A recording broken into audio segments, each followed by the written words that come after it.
create cool things and to build really neat stuff and have some fun. Welcome to Timelines of Success, episode 268.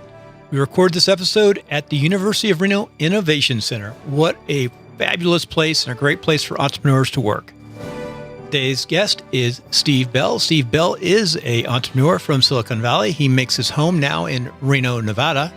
This episode is sponsored by Karen Conrad. For all your real estate needs in the greater Reno Tahoe area, go to KarenConrad.com. Her phone number is 775-527-7021. Now, without further ado, let's get right into this episode. Well, Steve, welcome to Timelines. Thank you, Bill. Good to be here. We are at the Innovation Center, UNR's Innovation Center, which is a very nice building, and we're both looking at becoming members here. First time I've ever set foot on the UNR campus. I moved here a year ago, Bill, and this is quite a little discovery. Very cool. It is very nice. Mm-hmm. Hey, so the first question I'm going to ask you today on this return to Timelines is, tell me the story about Wi-Fi. We're talking a little bit about how Wi-Fi became to be called Wi-Fi. Okay, well, the engineers in the IEEE develop a lot of standards, and in 1991, they started meeting out in Hawaii. I was at the first meeting to develop a standard to take Ethernet onto the wireless media, and it was called 802.11. The first one was 802.11b, so it ran on 2.4 gigahertz. The radical idea was that you could get rid of the Cat5 twisted pair and run the thing in the ether wirelessly. And they wanted to use the ISM instrumentation, scientific and medical bands, which are unlicensed. So it's a really big deal that it's unlicensed. And so they started figuring out how to do the protocol, and they decided on the Aloha research from University of Hawaii, which is classic. So they started working on some very technical problems and ended up 1,000 engineers spent about 10 years developing the .11 standard. So they were very protective of it, as you can understand. We're talking the best minds in the world meeting every 3 months and developing this product. So that happened, and it became commercially feasible for the chipset companies to make a Wi-Fi interface for a computer. But what had happened in the prior generation of connectivity with regular Ethernet, companies, big ones like National Semiconductor and AMD, built chipsets, and they obeyed the standard description perfectly. But for example, at National Semiconductor, where I worked at the time, it took them 26 major revisions of this $100 million chipset to get it to talk to the AMD chipset and other vendors. So they needed interoperability.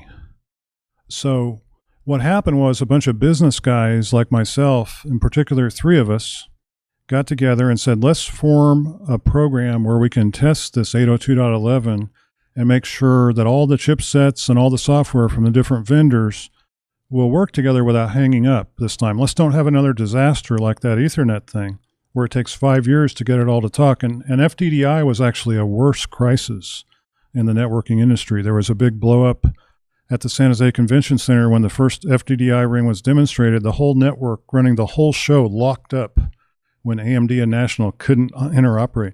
So everyone knew this could be a big commercial disaster if they didn't have interoperability.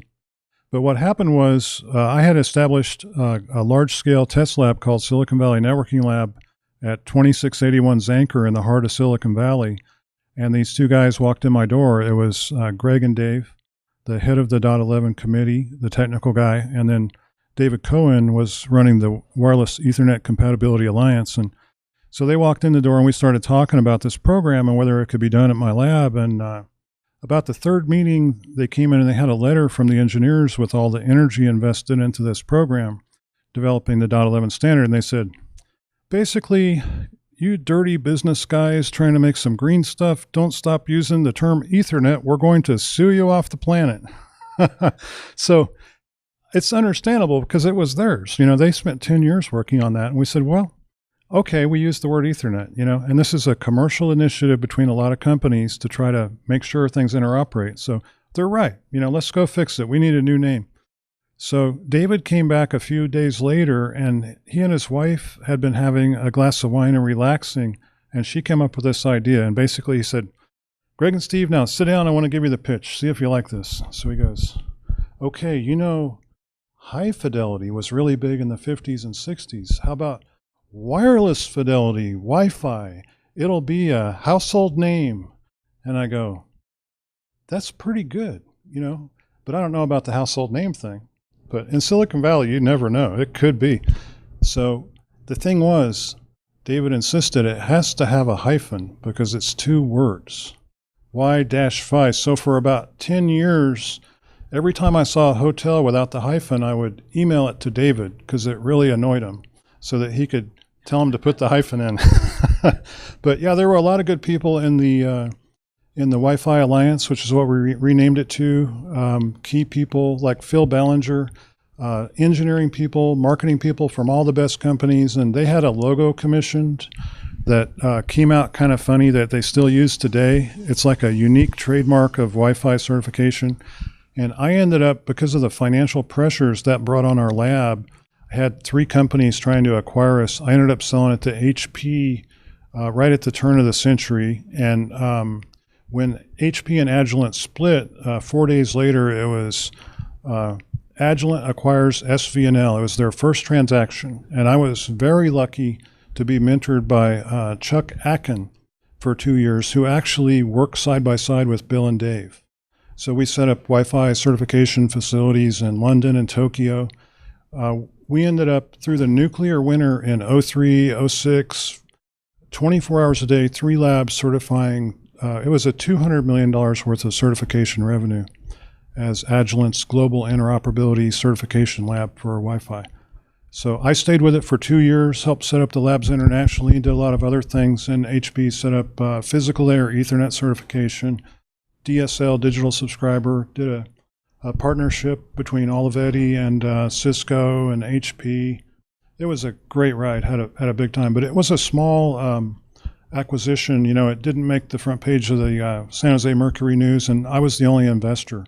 So, but I did switch gears and went into financial trading for 10 years because I was always fascinated with finance. So after that, for 10 years, I was on the Big Island of Hawaii for 2 years. I was trading basically every stock option or futures contract that would hold still for 5 minutes. I was in there. I think I did 1 million shares a day in stocks every single day the market was open for 6 years consistently. So in the trading world, I spent a lot of time in San Francisco, New York, and Chicago on the floor, and I took all the courses to the extent there's 3 cutting-edge books on short-term trading that I mentioned in the forward to, because I brought my knowledge from the tech world, engineering and computer science, into the independent financial trader world and did some innovation. But ultimately, I came back to high tech. It was a lot of fun and very, very interesting, different career for a while there. It seems like almost every entrepreneur I know at some point goes and does day trading or some kind of tech trading, or and long-term trading definitely works. Day is it's trickier. The other thing they do is a lot of them learn how to play poker. And here we are in Reno, Nevada, and we get some high-end Silicon Valley people Poker's who the come over funnest here. trading. Yeah, head-to-head, face-to-face. You can't believe beat that. the high-end, wealthy people will come over here and sit down and play poker once in a while. I know a bunch of them. In fact, they play like 3 times a week locally. Sure. Yeah, it's crazy. Poker's such an awesome game. It's great fun. What a story. I'm learning more about you. Steve and I just met. You've been here about a year in Reno. I moved to Reno on September 23rd of 2016. Yeah, live in South Reno. Mm-hmm. So what brought you to Reno? Basically, I'm starting a digital agency, and I've been experimenting with living in a tax-free state for about 7 years. I love it. Jerry Brown, I love you. You're really cool, Governor Moonbeam, but I am no longer sending you 16%. Sorry, sir. I still pay California taxes. We have a business in California, but I live in Reno, so at least my military retirement. It's such a great state. I tried Vegas for 6 months. Now, that's a crazy town, but this is a lot like the town I grew up in, the air capital of the world, Wichita, Kansas. The people are really quite similar. I love it here. It's such a friendly town. You can go anywhere in 15 minutes. And now I've discovered, thanks to you, the UNR Innovation Center. This is great. Oh, UNR is amazing. It's top 100 schools. Wow. I've got so much to learn about UNR. So much here. And we have Stitch, which is huge. I've learned a lot about We've got Tesla, of course, Panasonic. Amazing what's going on out there. Microsoft. Tesla. And then what's funny is if you go up to the lake, in the Nevada part of the lake. That's paradise. I call it paradise. Yeah. I'm up there all the time. It's about 25 minutes from where you live the in the rim south. trail on my bike. Yeah. It's awesome up there in the summertime. But what's really ironic is, everything's 1 million, 2 million, 3 million around the lake. Yeah. all these people in the Nevada side, you go on the Nevada side from California, it gets really expensive. They're all Silicon Valley people of about 10 years ago, 15 years ago. Oh, you've got half of Hollywood up there, Silicon Valley, yeah. everyone's up there. But they forgot, they haven't kept up with new technology. It's changing so fast. So they're still stuck 15 years Well, back. who can? I'm not even sure you and I are caught up. At least we know iPhones and podcasting. And Yeah. We do a lot of stuff, but technology is expanding exponentially. I like to say the future has launched a surprise attack because it's accelerating the rate of change. And a lot of the top people are worried about issues like whether artificial intelligence will end up destroying us. Some wild stuff that used to be in science fiction only. And these are serious people with real concerns. So it's almost alarming. If you look at the last 100 years from the industrial area to today, the pace of acceleration, we've already had the biggest boom of wealth creation in human history in Silicon Valley. And I'll tell you, the dot-com crash in 2000 was the fake. I was going to ask There's always a fake bust. I believe personally it was also the biggest financial crime in human history, totally unprosecuted. But there's always a fake boom. This is the real boom that we're in. And I believe it will be sustained. It's real. I remember you just said I don't something. think it's a bubble. When I first met you, or the second time we spoke, you said that you don't think this is a bubble. I like that attitude. Well, it's not really based on an emotion. It's based on just understanding what happened before and what's happening now. When the venture community and the investment bankers discovered around 98 or 99 that they could take, a bag of dog food public, the human urge for wealth overwhelmed their ethics, and they took a lot of really weak business models public in a very short time period. And the American average stock purchaser was left holding the bag. So, everything collapsed. But they saw that the internet was coming and they knew it was real, but they rushed it. And so that's natural. It's a natural process.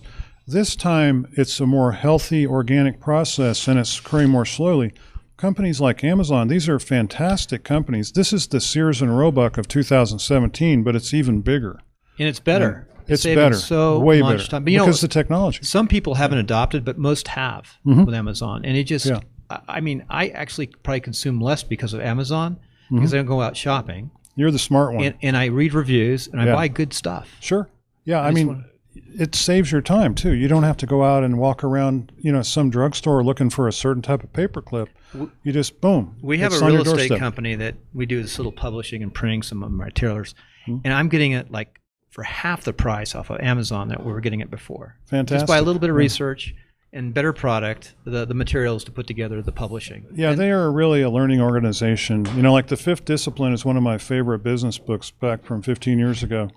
I used to go to a study group just for that book, and Amazon is the prototypical learning adaptive organization. They just get smarter every year, and they move into new like the Whole Foods thing is going to be huge. I use Amazon S3 in my business. Yeah, I love it. I mean, that's why I was talking. Well, that's about really speed their big traffic monster is all that S3. I mean, they are so good at that. Yeah, that's a huge story. If you guys are have your head blown off or something with the tech, we're definitely into tech today, so it's kind of fun. We're geeking out here. It's Friday. Hey, what can I say? See, and we're in UNR and everyone's out. It's really nice. Exactly. Hey, Steve, one thing you led me into, we talk about books.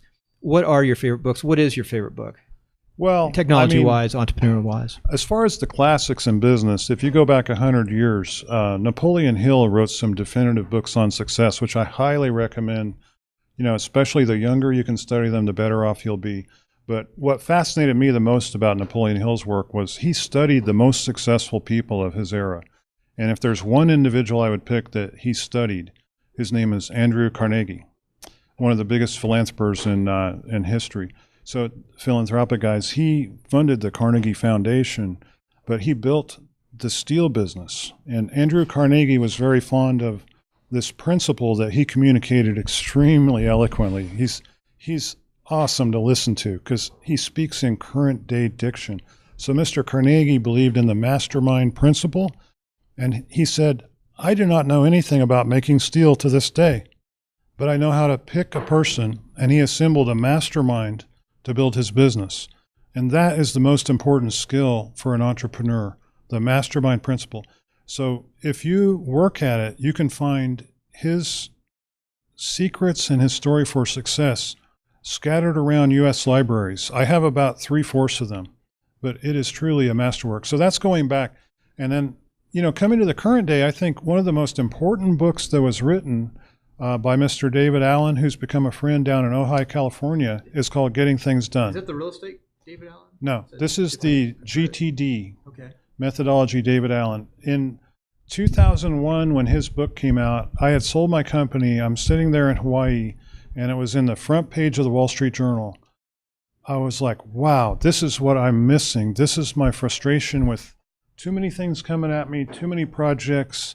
How do you ever keep on top of it all in the information age that I wanted to fix while I was out there? So I drove to Borders, picked up his book, which had just hit the shelf, and 3 hours later I stood up and I just inhaled it. It was like, wow. Within a week, I'm in San Francisco taking his 2-day course. And, the ironic thing is, it's not a very good book. David would tell you, my first book was a disaster, but I would recommend reading the first 100 pages anyway. The ideas he came up with are earth-shattering to anyone that's involved in high technology, entrepreneurship, actually any business. You can use it if you're the burger cook at McDonald's, but not for everyone. It's a bottoms-up approach versus top-down. Now, more recently, the book that I really love is actually the complement, I believe, in my opinion, to Getting Things Done. It's called Workflow Mastery by Koresh Denny. Mr. Denny is a Chicago-based world-class musician, a pianist. He is a MD, a psychiatrist, so he understands how the mind works. And he is also a geek like us. He would be right here geeking out with us. He's on the OmniFocus forums. Very, very, very powerful intellect. And he has cracked the other side of the equation because, as you can tell, productivity is one of my pet interests, a long-term hobby, studying this. So what he does is he shows you how to do it, how to get into the flow to get things done so you're functioning at your top performance level and also enjoying it the most.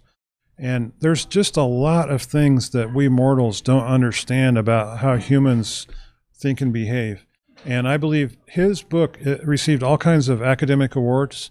Ironically, you can't buy the book in a bookstore. It's only available as I think a .mobi. You can't even read it on Kindle. You have to read it on the iBooks, which, by the way, is a far better book reading client. I like that. Oh, yeah. I like that. It's awesome. It's obscure. Yeah. This guy is amazing. I just love his work. So it's 900 pages of very tedious reading, and some people will think it's over-intellectualizing. No. I study it like it was a religious text. It's really powerful stuff. So those are probably my two current day favorites, but I read probably at least 100 books on the average year. I listen to Audible. I'm probably, my mission on the planet, in addition to being as good a dad as possible, is constantly to learn new things every day. And my friend Brad Feld, the venture capitalist out in Boulder, we discovered we have the same mission, to constantly learn. And, it sounds like an unproductive thing, but, it makes life really fun, and it leads to a lot of great opportunities. And I seem to be kind of built for it. Well, we're going to take a 2-minute break, okay. Commercial break, actually. I'll throw something in here. This is the old timeline. I think I used up my time already. We're gonna clap. Hi, this is Bill, and I just want you to go on over to eosecrets.com and check out what I've been working on. I've interviewed over 500 people in podcasting. I've started shows. They've gone new, noteworthy. They've monetized. But I'll tell you what I found is most people don't monetize, even with affiliate marketing, which is tough and a rollover. So look at eosecrets.com and see if it's something that you might be able to monetize your podcast with or your website. Take care, and let's get right back to the episode with Steve. Okay, welcome back to Timelines. Second part here, we're going to go into Steve's life and success principles, and we'll sort of wrap up. We went a little long in one. And Steve, the first life and success principle say, take care of your business and it will take care of you. What does that mean to you? Well, that actually comes from my father, George Bell, who was a 6-year U.S. Navy veteran. And he liked to say, take care of your business and it will take care of you. And I've never heard anything more true. So it means don't let things slip out of control, be on top of your details. Actually, I like to be about 2 weeks ahead of my business. When I start hearing it chasing me, there's trouble coming. So you need to really be on top of things. But boy, are the rewards immense. Very good. So if you're not 5 minutes early, you're late. I love this one. Well, the thing is, I learned this the hard way. There's a very senior guy, and we were sitting in a coffee house, and I asked him for some corrective feedback, and he said, when you show up late, and I called him and said, hey, sorry I'm late, man. There's traffic over here on the 280. And it had happened a couple of times over the past 3 years. He said, the thing is, when you show up late, you're disrespecting me. And when you have a reason, that's not good. So what you do is when you're late, try to call them and tell them your arrival time from your GPS, but it should never happen. You just say 3 words, I am late. And what that does, you have ownership. You're not trying to pass it off onto the traffic or any other excuse. So I am late. And I try to minimize the number of times a year that I say those 3 words, but it is a big confidence builder from your business associates. And actually, if someone's late to meet me, I don't call them and remind them about our meeting. It's good information to know, because here's the thing. The top people, if you'll notice, the A players, they are not late. True. They are in control of a military guy. I'll bet you those guys are 5 minutes early. I've always run 7 or 8 real estate agents, and you haven't been around real estate. Showing and all the things that they have to do. They're constantly coordinating and checking stuff. Appointments. But we tell them to call people ahead of time to make sure everyone's there, because they're very busy. Now, I'm operating in the top tiers of Silicon Valley most of my career, where this is like there's certain unwritten rules that probably aren't followed as well across all industries, but in the Silicon Valley A tier, you are on time, period. Right. It's military. Right. If you're not on time, you're losing credibility and reputation.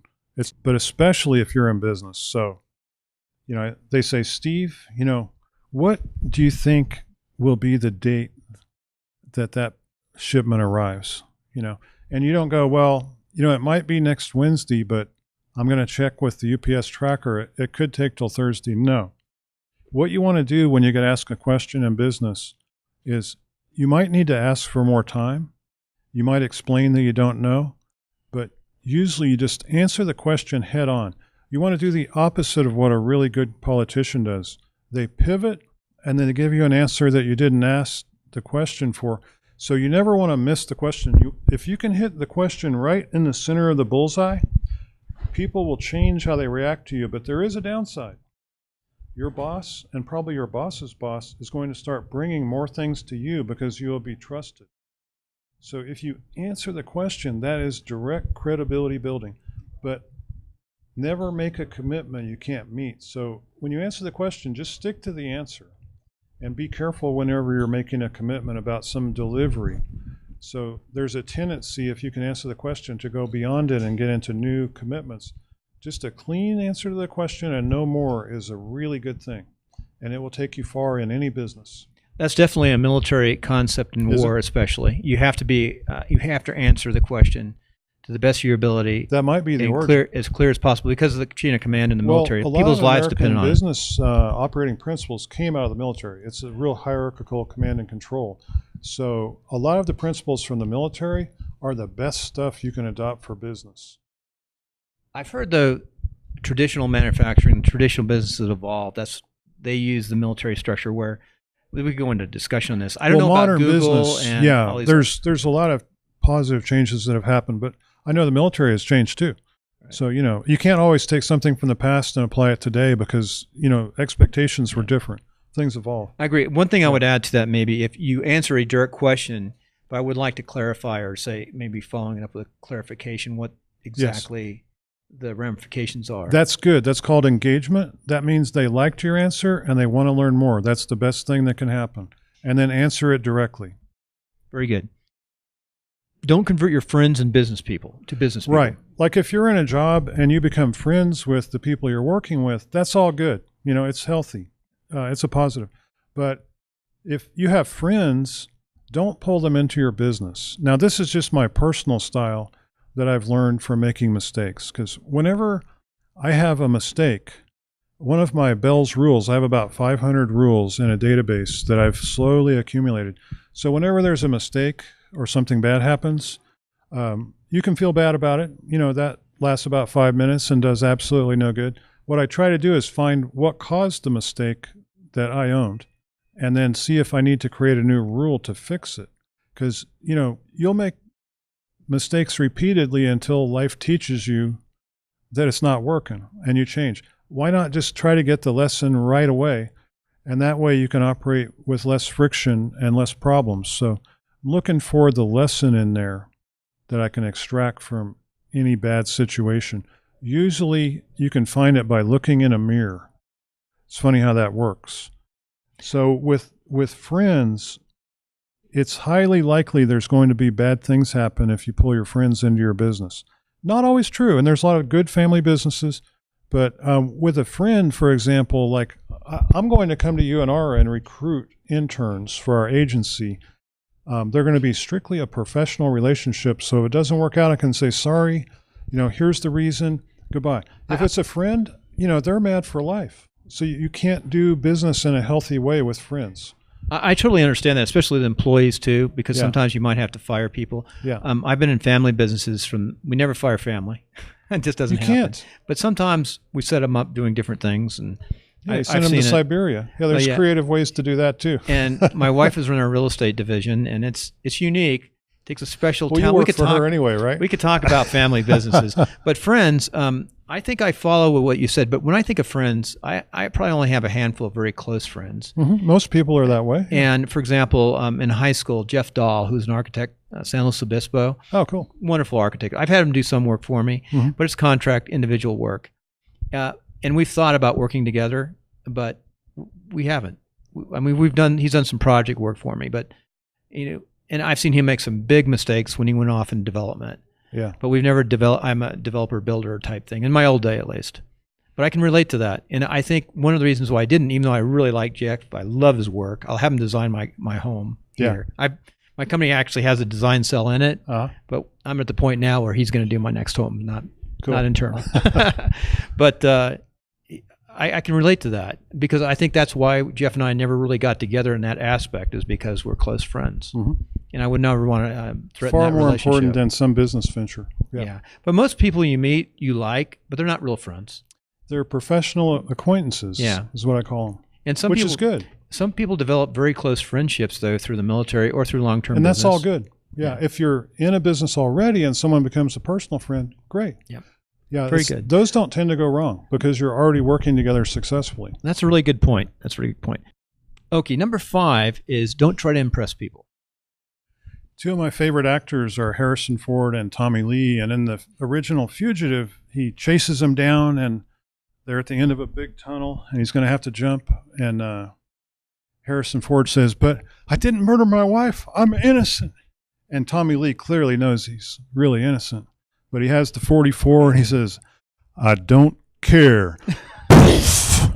But Harrison Ford makes that magnificent leap. So I try to be like that. I don't care. And this comes naturally as you age a little, I think, for most people. But it's not an arrogance like, I don't care what you think. It's not like that. It's just like where you're coming from is, I don't really care if you like me or not. I'm not trying to impress you. Just be authentic is what it really means. Yeah. Don't worry about what someone else is thinking because it really doesn't matter. And guess what? They don't care. That's true. People care more about themselves and their family, I think. That's what they're thinking about, and that's normal. It's okay. So people get a distorted impression and they act, they're not real because they're trying to impress. So it's really the whole wrong place to come from. But it's also very helpful. Your life will become a lot simpler and less stressful. Very good. Now, and guess what? It's more impressive to be real. That's why we love the actors, because when they get into a character, it's like they're real. So authenticity is the way to go. Yeah. Very good. So, Steve, you had a 6th. What was the 6th? I think that it's really important when you're in business, whether you're a peer on a team or managing people or trying to build an organization, to always lead by example. So if you go into the office at 9:30 and work till 4, your organization will mimic it. If you go in at 6 o'clock and work, till 5:30 or 6, you'll find your people doing that. And everything you do, it's like a child and a parent, is going to be mimicked. So when a corporation is formed, it develops a personality just like a human being. So I can tell you what the personality of IBM is, Cisco, Any tech company that I know, Google, a remarkable company. I love studying them. But it's from the founders. They actually established the genetic footprint for the corporate culture and perpetuate it, and then it grows into something bigger, like Bill and Dave at HP. It's alive today. They're immortal because they created this awesome culture. So, when you're building a company, whether it's going to be 10 people or 10,000, you are creating the blueprint for that company's DNA. So you must act with integrity and consistency and set the example for everything. What happens when a supplier makes you angry? How do you handle it? They will do the same thing. And everything you do is important. How do you celebrate successes? How do you handle failure? It's all in the culture. I attempted to create the first grouch-free startup back in 2012-13. I was raising venture capital, and it's actually done already by the most successful startups. And some of the venture community adopted it. I was giving out a little yellow book called How to Be Successful. It's called The Power of Nice. How to Be Successful Without Being a Total Jerk. Because it's a myth that the pushy, brash, angry people are more successful. A total myth in business. I can go on for 3 hours about that. You don't have to be a rollover or too easy. You can give constructive feedback, but it doesn't have to be nasty or angry. I do not believe in the whole authoritarian angry thing. I think it's out of date and it's unhealthy and toxic. So most of your successful startups are the same 25 or 30 people that have started other successful companies. They know how to work together, and guess what? They genetically reject angry, grouchy people. And who wants to be around an angry person? So, an example would be to have a wholesome, positive attitude and to create cool things and to build really neat stuff and have some fun along the way. So that's the example I would set in the culture of the company. Well, in finishing up, we're going to ask a couple questions. I thought of a lot of other questions I could ask you, but we're going to wrap it up. We'll have you back soon. But what I want to ask you is about a couple of things. Reno, you're new in Reno, been here a year. Mm-hmm. If I come to Reno, where should I go to eat? Well, I'm actually not a foodie. I like Thai food, but really, being from Wichita, I love a good burger. So Reno is a great burger town, and I love the Lucky Beaver. They have this cured beef so basically if you get the good meat, it's $25 north for a single hamburger. It's right in front of the Atlantis Casino by the Outback Steakhouse. Okay. So there's probably a half dozen really great burger places in Reno. Lucky Beaver. I've never been in there, but right across, I know right where it is. Yeah. It's like a sports bar, but the big thing is their hamburgers. Very good. Yeah. So if I'm in Silicon Valley, which you lived for a few years, where should we go to eat? I would go to San Francisco and go to the oldest restaurant in America, the Tadish Grill. I lived right around the corner for 5 years, and it was there in 2006 when the earthquake happened. It survived. So this politician goes in there, and his arch rival enemy was in there, and the one guy says to the other, "The day you're elected mayor of San Francisco, hell will freeze over." So of course he was elected, and there's a famous picture of the front. He had hired 2 dump trucks, and they closed the door off with 2 dump trucks full of ice while the guy was in there. So hell froze over on that day. It's run by a bunch of Greek guys. It's a family, and it's just a marvelous experience. What's the name again? The Tadish Grill, Tadich. It's right there in the financial district, right off of Battery Street. Off of Battery, okay. I think it's on Pine. Yeah, you can find it. It's a historic facility. One thing I love to do is when people mention these places, I'm there, I go and eat there. Cool. I do that all the time wherever I go. I think you'll like the Tadish, but report back. I haven't been there in a few years. Yeah. Well, Steve, I thank you for coming on today. I know you're a busy guy, and we made this. It was fun. Yeah, you too. You're going to go and run around this facility real fast and see what it's all about. Love to see it, yeah. And this is the very first podcast here at the Innovation Center, UNR Innovation Center. We hope to do more.